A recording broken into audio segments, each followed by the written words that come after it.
Hi കൂട്ടുകാരെ. അപ്പോൾ ഇന്നൊരു സൺഡേ ആണ്. അപ്പോൾ എല്ലാവരും നേരം വൈകി എണീറ്റ ദിവസമാണ് കേട്ടോ. ഏട്ടൻ ഒരു 3:30 ആയപ്പോൾ അമ്പലത്തേക്ക് പോയിട്ടുണ്ട്. ഇവിടുന്ന് ഒരു ബസ് ആളുകൾ തിരുവൈരാണിക്കുളം അമ്പലത്തേക്ക് പോകുന്നുണ്ട് കേട്ടോ. അപ്പോൾ അങ്ങനെ അവരുടെ കൂടെയാണ് ഏട്ടൻ പോയത്. അപ്പോൾ അതുകൊണ്ട് തന്നെ എന്താ വെച്ചാൽ ചായയും കടിയൊക്കെ കുറച്ച് വൈകിട്ട് മതി. ഏട്ടന് ഒന്ന് പോകാനില്ലാത്തത് കൊണ്ട് മക്കളൊന്നും എണീറ്റിട്ടില്ല. അപ്പോഴേക്ക് ഞാൻ സിറ്റ് ഔട്ടും ഹാളൊക്കെ ഒന്ന് അടിച്ചു വാരി ഇടാമെന്ന് വിചാരിച്ചു. പെട്ടെന്ന് ആരെങ്കിലുമൊക്കെ കയറി വരുമ്പോൾ അങ്ങനെ പൊടിയൊന്നും ആയിട്ടിരിക്കേണ്ടെന്ന് വിചാരിച്ചിട്ടാണ്. ഈ കരിയിലകളെ നിറച്ച് മരങ്ങളുണ്ട്. അപ്പോൾ അതിങ്ങനെ പാറിച്ചാടും എപ്പോഴും. അപ്പോൾ അതൊക്കെ ഒന്ന് ഇതാക്കിയിട്ട് വേണം. ഒന്ന് മഞ്ചേരി വരെ ഒന്ന് പോകണം, ഒരാവശ്യമുണ്ട്. അപ്പോൾ വിച്ചുവിനെ കൊണ്ടുപോകണം. നിച്ചുവിനാണെങ്കിൽ ഇന്ന് ട്യൂഷനും ഉണ്ട്.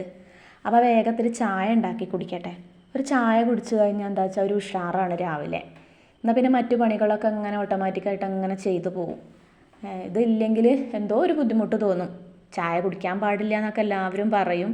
പക്ഷേ ആ ടൈം വന്നാൽ എനിക്കൊരു ഗ്ലാസ് ചായ കുടിക്കണം. അതിപ്പോൾ അങ്ങനെ ശീലമായി.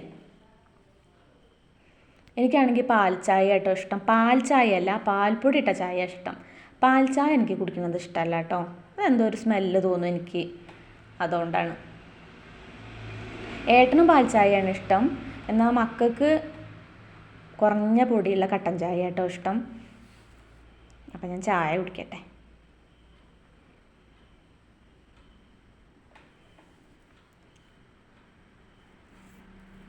ഇനി കുറച്ച് ചോറ് വെക്കണം.